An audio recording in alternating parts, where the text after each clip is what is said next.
আসসালামু আলাইকুম। HSC 26 batch আগামীকাল রবিবার সকালে তোমাদের কেমিস্ট্রি ফার্স্ট পেপার পরীক্ষা।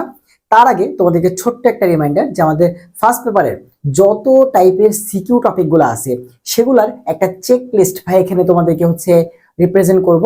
তোমরা ভাইয়ের সাথে মিলিয়ে নিবা যে এই টপিকগুলা তোমাদের মাস্ট রিভাইজ করা হয়েছে কিনা বা এখন পর্যন্ত দেখা হয়েছে কিনা। যেহেতু কালকে সকালে পরীক্ষা এবং এখন এই ভিডিওটা যখন আপলোড হবে তখন প্রায় রাত 9টার মতো বাজবে। তো এই সময় থেকে শুরু করে নেক্সট যে 6-7 ঘন্টা, সকালে 2-2.5 ঘন্টা এবং রাতে 3-4 ঘন্টা যদি ধরি, তাহলে এই যে 5-6 ঘন্টা তোমার হাতে আছে, এই সময়টাতে তুমি তোমার যেই টপিকগুলা এখান থেকে আমি বলবো সবগুলা দেখা হয়েছে কিনা। যদি কোনো টপিক বাকি থাকে তাহলে সেই জিনিসগুলো তুমি এই টাইমের মধ্যে দেখবা। এর সাথে তোমার এমসিকিউ টপিকটা ভাইয়া আমাদের তুমি এইচএসসি 26 ব্যাচের জন্য ভাইয়া যে কেমিস্ট্রি ওয়ান শট নামক প্লেলিস্টে দিছি, সেখানে প্রথম 5টা ক্লাসই কিন্তু ফার্স্ট পেপারের জন্য।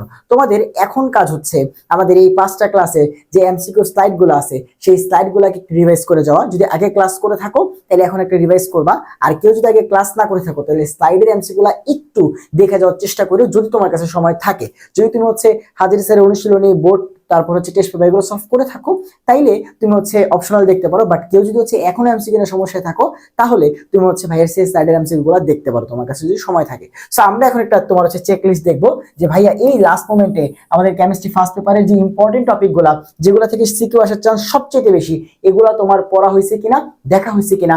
যদি না হয় তাহলে এই ভিডিওর পরে তোমরা সেগুলো ডিভাইস দিয়ে নিবা, দেখে নিবা। সো চলো আমরা আগে চলে আসি যে ভাই আমাদের প্রত্যেকটা টপিক চ্যাপ্টারের ভিতরে তুমি দেখো কিরকম কোড টপিক আছে। যেমন গুণগত রসায়ন যেটা আছে সেখানে টোটাল 4টা কোড টপিক আছে, আমরা এগুলো নিয়ে আলোচনা করব। আর বাকি সেফটি টপিক হিসেবে 3টা টপিক রাখছি। হ্যাঁ, এখানে সেফটি টপিক যেগুলো এগুলো বেসিক্যালি যে আসতেও পারে নাও আসতে পারে, এরকম কিছু টপিক আছে না, যেমন ধরো দ্রাবক নিষ্কাশন, তাপ রসায়ন, এই টাইপের কনসেপ্ট গুলো, এগুলো প্রত্যেকটা চ্যাপ্টারে আমি সেফটি টপিক রাখছি। কিন্তু যদি খেয়াল করো আমাদের মৌলের পর্যায়িত ধর্ম যেটা আছে এখানে আসলে কোনো তোমার সেফটি টপিক না, এখানে 100% কোর জিনিসপাতি আছে। দেখো সবগুলো আসলে কোর টপিক, সংকরায়ন বলো, ফাজরা নীতি বলো, হাইড্রোজেন বন্ধনের কথা বলো, তারপর পর্যায়িত ধর্মের কথা বলো, অবস্থান্তর মৌলের কথা বলো, এই 5 ক্যাটাগরি কোশ্চেন এখানে আসে। সবগুলাই তোমার পরীক্ষাতে আসছে। ঠিক আছে, তো এখানে আলটিমেটলি ওই যে এরকম ছাড়ার মতো কোনো টপিক নেই, প্রায় সব জায়গা থেকে সিকিউ আসতে পারে। এরপরে রাসায়নিক পরিবর্তনের কথা বললে এইখানে 3টা তোমার সেফটি টপিক আছে আর 3টা কোড টপিক আছে। এখান থেকেই তোমরা দেখবা সিকিউ কমন পেয়ে গেছো। ঠিক আছে, আর কর্মমুখী রসায়নে মাত্র 2টা কোড টপিক আছে, ভিনেগার, প্রিজারভেটিভস এবং খাদ্য কোটাজাতকরণ। এই টপিকগুলো পড়লেই মোটামুটি তোমার সিকিউ পাওয়া যায়। ল্যাবরেটরি বা ব্যবহার যেটা, এখানে আমাদের তেমন কোনো কোড টপিক নেই, মানে এখান থেকে সিকিউ আসার চান্স একদমই কম। তবে একটা সেফটি টপিক আমি তোমাদেরকে বলে দিব যেগুলো তোমরা পড়বা। সো কোড টপিকের মধ্যে আমি যেগুলো বলবো এগুলো মাস্ট তোমাকে দেখতেই হবে, আর সেফটি টপিকের মধ্যে তুমি যেই কটা দেখতে পারো, ঠিক আছে, এবং সেখান থেকে আমি বলে দিব যে কোনগুলো আলটিমেটলি দেখা উচিত, কোনগুলো চাইলে তুমি স্কিপ করতে পারো। চলো আমরা প্রথমে আমাদের গুণগত রসায়ন চ্যাপ্টারটা আসি। হ্যাঁ, গুণগত রসায়ন চ্যাপ্টারটা যেটা, এইখানে আমাদের প্রাইমারি টার্গেট যদি দেখি তাহলে প্রথমে আমাদের দেখতে হবে কোয়ান্টাম সংখ্যা, বর্ণালী, এবং এখানে একটা জিনিস মিস করছি সেটা হচ্ছে ইলেকট্রনের শক্তি, বেগ এবং ব্যাসার্ধ নির্ণয় রিলেটেড যে টপিকগুলো আছে এগুলা। ঠিক আছে, অর্থাৎ আমাদের বর্ণালী থেকে থিওরিটিক্যাল কোশ্চেন আসতে পারে অথবা ছোট্ট থিওরিটিক্যাল কোশ্চেন জুড়ে দিয়ে ম্যাথ দিয়ে দিতে পারে। সো বর্ণালীর ম্যাথগুলা একটা মাত্র ফর্মুলা যে ভাইয়া আমাদের new bar is equals to R H into 1/n1 square minus 1/n2 square into Z square. অনেকে জেড স্কয়ার টার্মটা যেখানে আছে এটা কিন্তু মনে রাখো না, যদি হাইড্রোজেন বাদে অন্য কোনো পরমাণুর কথা বলে তখন কিন্তু জেড স্কয়ার ইউজ করতে হবে। সো এই সকল খুঁটিনাটি বিষয়গুলো তুমি একটু আবার চেক করে দেখো ভাইয়া বলার পর যে তোমার এগুলো দেখা হয়েছে কিনা। সো প্রথমেই আমাদের কোয়ান্টাম সংখ্যা, ইলেকট্রনের শক্তি, বেগ, ব্যাসার্ধ এবং বর্ণালী, এই টপিকটা আগে দেখো। ঠিক আছে, কোয়ান্টাম সংখ্যা থেকে কোশ্চেন আসলে সেই বক্সটা তুমি করতে পারো কিনা ভাইয়া, যেভাবে তোমাদেরকে শিখাইছি যে এখানে তুমি ফার্স্ট এন এর মান লিখবা, তারপরে এল লিখবা, তারপরে এম লিখবা, তারপরে এস লিখবা, ভ্যালুগুলোকে বক্স আকার সুন্দর মতো তোমার লিখতে পারতেছো কিনা একটু প্র্যাকটিস করো, দেখো। ঠিক আছে, এরপরে আমাদের ম্যাথের কথা যদি বলি সেখানে আমাদের দ্রাব্যতা, হ্যাঁ বেসিক দ্রাব্যতার ম্যাথও আসতে পারে। আমাদের কেএসপি কেপি ম্যাথ এটা আসার চান্স তোমরা জানো সবচেয়ে বেশি, মানে কেএসপি কেপি থেকে গতে হোক ঘতে হোক একটা কোশ্চেন মাস্ট বি থাকে। আর মাঝে মধ্যে এই কেএসপি কেপি থেকে ফুল একটা সিকিউ আসলে আমাদের কিন্তু কমন আয়রন ইফেক্ট থেকেও তোমার একটা গ বা ঘ নাম্বার কোশ্চেন কিন্তু দিয়ে দেয়। সো এই 3টা টপিক থেকে তোমার সিকিউ আসার চান্স তোমরা জানো সবচেয়ে বেশি, যে এখান থেকে আমাদের সিকিউ আসলে তোমার অবাক হওয়ার কিচ্ছু নাই, কারণ প্রতি বছর সবগুলা বোর্ডেই কিন্তু দ্রাব্যতা, কেএসপি কেপি এবং সময়ায়ন প্রভাব থেকে কোশ্চেন আসে। আর লাস্ট ইম্পর্টেন্ট টপিক ভাইয়া আমাদের আয়ন শনাক্তকরণ। এই আয়ন শনাক্তকরণের সাথে মাঝে মধ্যে দেখা যায় খ নম্বরে শিক্ষা পরীক্ষাটাও দিয়ে দেয়। তো শিক্ষা পরীক্ষা পরীক্ষায় কে কোন কালার দেয় এগুলো একটু দেখে যাও, কি কি উপকরণ লাগে এটা কিন্তু খ নম্বরে দিয়ে দিবে। যে শিক্ষা পরীক্ষায় কেন HCl ব্যবহার করা হয়, শিক্ষা পরীক্ষায় কি কি উপকরণ লাগে, শিক্ষা পরীক্ষায় কোনটা কোন কালার দেখায়, এরকম MCQ বা খ নম্বর কোশ্চেন কিন্তু দিয়ে দিতে পারে। তবে আয়ন শনাক্তকরণ তোমরা এই টপিকটা হচ্ছে তোমরা অনেকেই ভয় পাচ্ছ।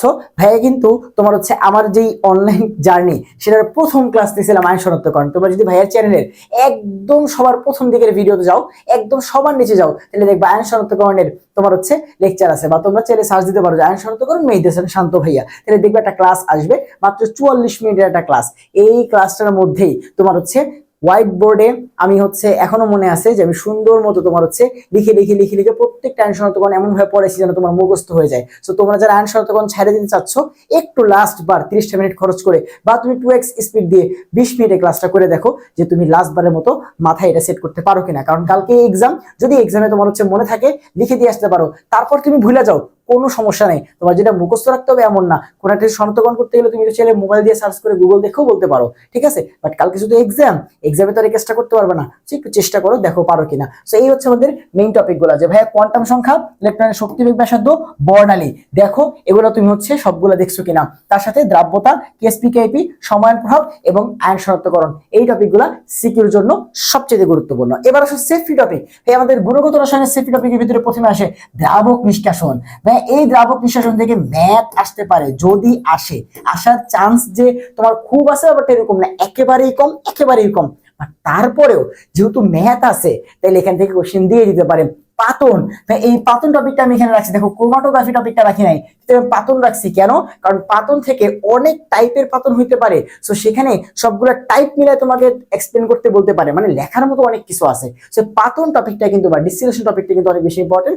এবং তার সাথে তোমরা সবচেয়ে বেশি তোমার হচ্ছে মানে অগুরুত্বপূর্ণ টপিক যদি বলো, সেটা হচ্ছে পারমাণবিক মডেল। দেখা যায় যখন আমাদের তোমার হচ্ছে সম্মিলিত বোর্ড ছিল না, 8টা বোর্ড মিলে তোমার হচ্ছে কোশ্চেন হইতো, তখন একটা কোশ্চেন কিন্তু দেখা যেত পারমাণবিক মডেল থেকে আসতো। এইটা একেবারে ছেড়ে যাও না, রাদারফোর্ড পরমাণু মডেলটা, বোর পরমাণু মডেলটা, এই দুইটা মডেল একটু রিভাইজ দিয়ে যাও। যদিও তুমি ক্লাস 9-10 থেকে পড়ছো, তারপরে একটু রিভাইজ দিয়ে গেলে পরীক্ষা হলে যদি বা এনি চান্স আসে, তুমি যেন কিছু লাইন লিখতে পারো। সো আশা করি এগুলোর ভিতরে তোমাদের হচ্ছে পাতন যেটা, এটা আলটিমেটলি রিডিং টাইপ টপিক, সেটা তোমরা রিডিং দিতে পারো।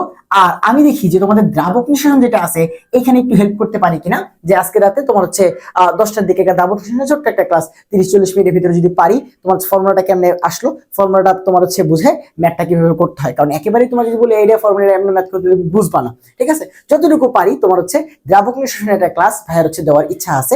ভাইয়ার একাডেমিক ব্যাচের যে ক্লাস, সেটা হয়তো আমি একটু কাট করে তোমার দ্রাবক নিঃসরণের ক্লাসটা দিতে পারি, ঠিক আছে। সো এই হচ্ছে আমাদের সেফটি টপিক, যেটা গুণগত রসায়নে। বাট এগুলো ছেড়ে যাও না, তুমি দেখো তোমার এগুলা হইছে কিনা, কারণ কালকে এক্সাম, আগে এইগুলা বাঁচাইতে হবে। এগুলা থেকে সি কোশ্চেন সবচেয়ে বেশি, ধরো 99%, আর এগুলো 1%, এগুলা পরে আগে কোড টপিক। সো এগুলো দেখো সবার শেষ হয়েছে কিনা। সো গুণগত রসায়নে আশা করি তোমার সিকিউ গুলো অ্যান্সার করতে পারবা, ঠিক আছে। আসো এই পরবর্তী চ্যাপ্টার মৌলের পর্যায়বৃত্ত। ভাই এইখানে আলটিমেটলি কোনো তোমার হচ্ছে নাই, মানে হচ্ছে ফালতু টপিক নেই, সবগুলা থেকে কোশ্চেন আসছে, ভুরি ভুরি কোশ্চেন আসছে ভাই, ভুরি ভুরি কোশ্চেন, মানে হাজার হাজার কোশ্চেন ভাই, এগুলোর বাইরেও হাজার কোশ্চেন আছে।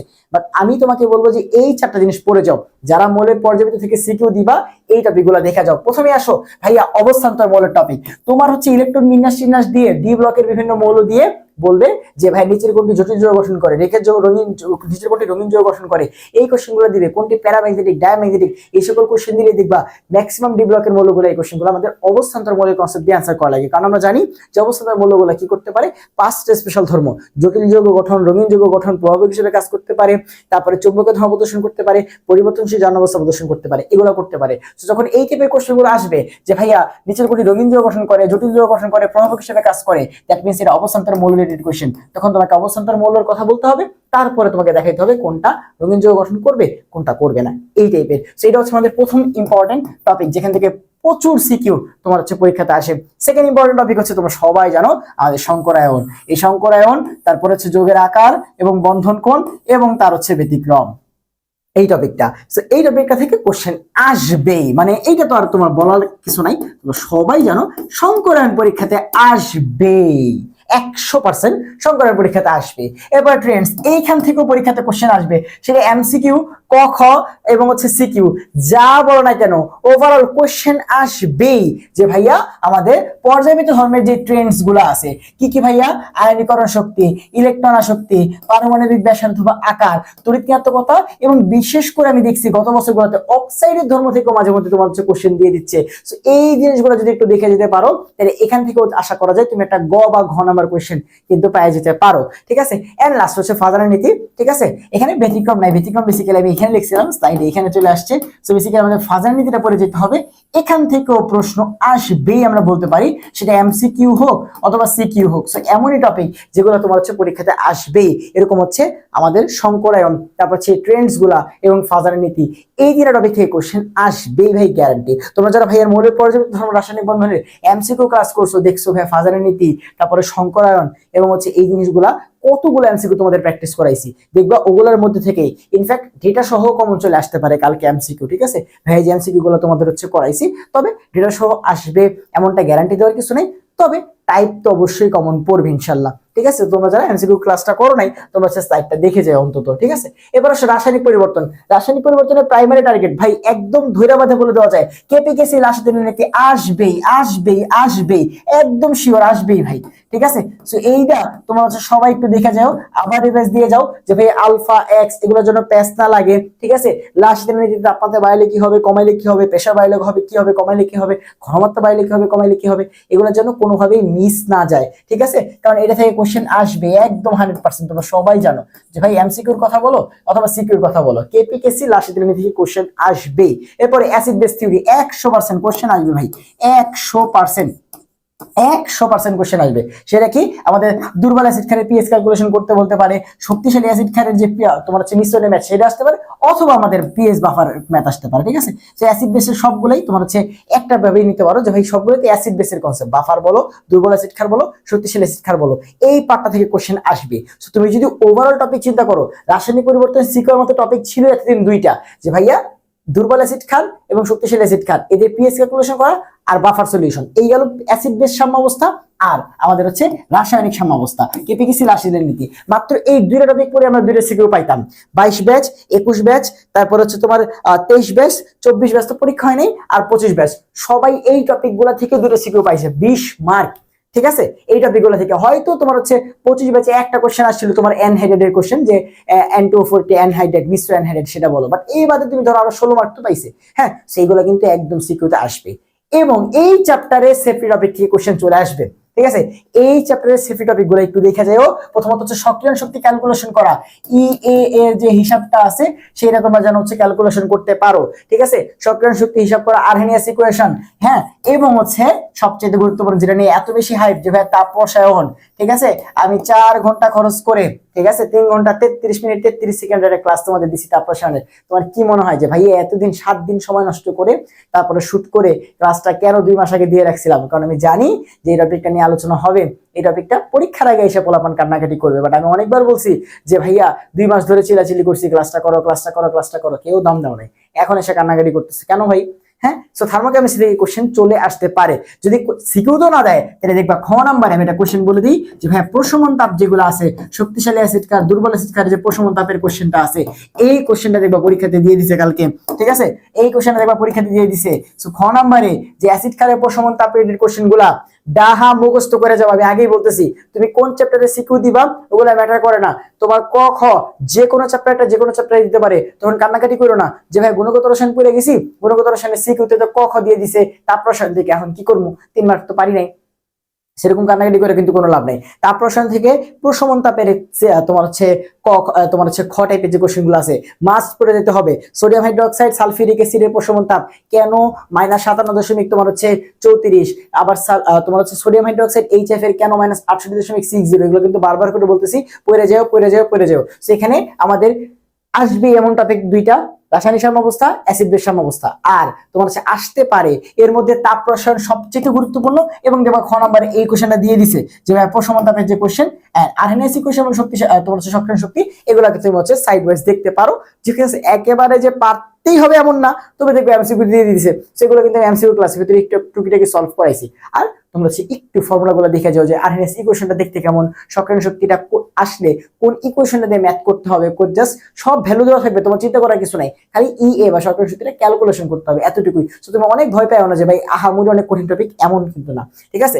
আর আমাদের তোমার হচ্ছে কর্মমুখী আর ল্যাবরেটরির কথা যদি বলি, কর্মমুখীতে টপিক আছেই ভাই দুইটা, সেটা হচ্ছে খাদ্য সংরক্ষণ রিলেটেড টপিক, আমাদের প্রিজারভেটিভস এবং খাদ্য কোটাজাতকরণ, এই একটা, আর ভিনেগার। হ্যাঁ, বিগত বছরগুলোতে দেখা যেত তোমার হচ্ছে 90% কোশ্চেন তোমার হচ্ছে ভিনেগার থেকে আসতো, আর 10% কোশ্চেন তোমার হচ্ছে এই প্রিজারভেটিভস বা হচ্ছে তোমার কোটাজাতকরণ থেকে আসতো, ঠিক আছে। সো এই দুটো টপিক দিয়ে দেখো 100% সিকিউ কভার করা যায়। এন্ড সেফটি টপিক হিসেবে একটা টপিকই রাখছি, ঠিক আছে, সেটা হচ্ছে আমাদের লাস্টের দিকে যে টয়লেট্রিস আর কলওয়েটটা আছে এইটা, ঠিক আছে। কলওয়েট থেকে আসতে পারে তোমার কলওয়েটের প্রস্তুতি বা কলওয়েটের সংজ্ঞা, ঠিক আছে, এগুলো দিয়ে দিতে পারে। আর দুইটা ক্লিনার সম্পর্কে একটু পড়ে যাও, গ্লাস ক্লিনার আর টয়লেট ক্লিনার, ঠিক আছে। গ্লাস ক্লিনার এবং টয়লেট ক্লিনার, যারা কর্মমুখী রসায়নটাকে একদম কোর টপিক হিসেবে রাখছো যে না ভাই কর্মমুখী থেকে অ্যান্সার করবই, তাদের জন্য ভাইয়া একটু কলওয়েট, তারপরে গ্লাস ক্লিনার, টয়লেট ক্লিনার, এটা ভাইয়ার ক্লাস থেকে টাইম দেখে যেতে পারো, ঠিক আছে। এই হচ্ছে কনসেপ্ট। আমাদের এই চ্যাপ্টার থেকে ভিনেগার এটা আসবে, যেটা 90% শিওর, ঠিক আছে। আর 10% সম্ভাবনা আছে খাদ্য কোটাজাতকরণ প্রিজারভেটিভস দিয়ে দিতে পারে, দেখা গেলো এইগুলোই দিয়ে দিচ্ছে, ভিনেগার দেয়নি, তখন কিন্তু বিপদে পড়ে যাবে ভাই, এগুলো করো না। এই দুইটা টপিক পড়ে যাইও মাস্ট, ঠিক আছে। সাথে সেফটি হিসেবে এটা তুমি হচ্ছে পড়তে পারো। আর ল্যাবরেটরির মধ্যে আমরা একটাই সেফটি টপিক ভাই রাখছি, সেটা হচ্ছে বিভিন্ন কেমিক্যালের ক্ষতিকর দিক ভাই। হ্যাঁ, তুমি কিচ্ছু না পড়ো কোনো সমস্যা নেই, জাস্ট বিভিন্ন কেমিক্যালের যে ক্ষতিকর দিকগুলা ভাইয়ার স্লাইডেও দেওয়া আছে, ল্যাবরেটরি ওয়ান শট ক্লাস যেটা, সেখান থেকে স্লাইড থেকে একটু পড়ে নাও যে KMNO4 পেটে গেলে ডায়রিয়া হবে, K2CR2O7 পেটে গেলে ডায়রিয়া হতে পারে, তারপরে পটাশিয়াম আয়োডাইড তোমার হচ্ছে বমি বমি ভাব তৈরি হয়, এই সকল জিনিসপাতিগুলো ক্ষতিকর দিকগুলো একটু দেখে যাও, যেন যদি বিপদে পড়ে যাও যেন লিখতে পারো, এই আর কি, ঠিক আছে। আর এমসিকিউ সবগুলো দেখে যাও। ক খ এর তোমার জন্য আলাদা ভিডিও দিছি, দেখছো তোমরা, ঠিক আছে। এই ভিডিওটা আগের ভিডিওটাই ক খর উপরে, ওইখানে ড্রাইভ লিঙ্ক দেওয়া আছে, সেই ক খ গুলো একটু মাস্ট দেখে যাও, একটু রিভাইজ দিয়ে যাও, ঠিক আছে। এখন তোমাদের সবার জন্য দোয়া রইলো, কেমিস্ট্রি ফার্স্ট পেপার পরীক্ষা সবার ভালো হবে ইনশাল্লাহ। আমি এখনই তোমার হচ্ছে স্লাইড বানাইতে বসবো, কালকে আমার আবার সকাল 10টায় ক্লাস আছে, এখন বাজে হচ্ছে রাত 9টা, আমার হাতে মোটামুটি 12 ঘন্টা সময় আছে, 3-4 ঘন্টা ঘুমাবো, আর বাকি 27 ঘন্টা তোমাদের অর্থনৈতিক রসায়নের লেকচার স্লাইড বানাইতে হবে, কারণ তোমরা পরীক্ষা দিয়ে আসলে আবার হচ্ছে একদিনের মধ্যেই ক্লাসটাও দিতে হবে, আবার তোমাদের তড়িৎ রসায়ন, পরিমাণগত রসায়ন, পরিবেশ রসায়নের এমসিকিউ ক্লাসটাও দিতে হবে। তাইলে আমার হচ্ছে ফুল তোমার যত রকমের কাজ তোমার হচ্ছে সেকেন্ড পেপারের জন্য যত ক্লাস আছে সেগুলো দেওয়া কমপ্লিট হবে, এবং আমার উপর থেকে দায়মুক্ত হবে। আমি হচ্ছে একটু মন থেকে তোমার হচ্ছে আকাশে উঠতে থাকবে এরকম আর কি, যে না আমার বাচ্চাদেরকে হচ্ছে আমি সব কিছু দিতে পারছি, যা যা লাগবে আর কি আমার তরফ থেকে, এই তো কথাবার্তা। সো আশা করি তোমাদের কেমিস্ট্রি ফার্স্ট পরীক্ষা ভালো হবে, দেখা হবে ইনশাল্লাহ কেমিস্ট্রি সেকেন্ড পেপার পরীক্ষার পরে। সো তোমরা ভালো মতো এক্সাম দিও, রবিবার বিকালে বা সন্ধ্যার দিকে ইনশাল্লাহ ভিডিও দিব যে সেকেন্ড পেপার তোমরা কেমনে কি কভার করবা, যদি আমরা সেকেন্ড পেপার মনে আছে কিনা একটু কিন্তু কভার করে রাখছি আমাদের সেকেন্ড পেপারে, আশা করি কোনো প্যারা হবে না। আর আমি একটা দেখি যে দ্রাবক নিঃশ্বাসনের যে ক্লাসটা সেটা তোমার হচ্ছে দিতে পারি কিনা, আজকে ধরো 10টার দিকে দিয়ে রাখলাম, তোমরা হচ্ছে যদি দেখো তাহলে কেউ দেখো, যদি একেবারে সিরিয়াস হও, আর নাইলে তোমার হচ্ছে সমস্যা নেই, যে আহামরি টেনশন নিতে হবে এরকম না, একটা ফর্মুলা আছে, একটা ফর্মুলা দিয়ে ম্যাথ করেছে, ঠিক আছে। ওকে, সবাইকে আল্লাহ হাফেজ, সবাই ভালো থাকো, সুস্থ থাকো, সুন্দর মতো পরীক্ষা দিও, মাথা ঠান্ডা রেখো, প্যানিক করো না, ঠিক আছে। আল্লাহ যা করবেন ভালোর জন্য করবেন ইনশাল্লাহ।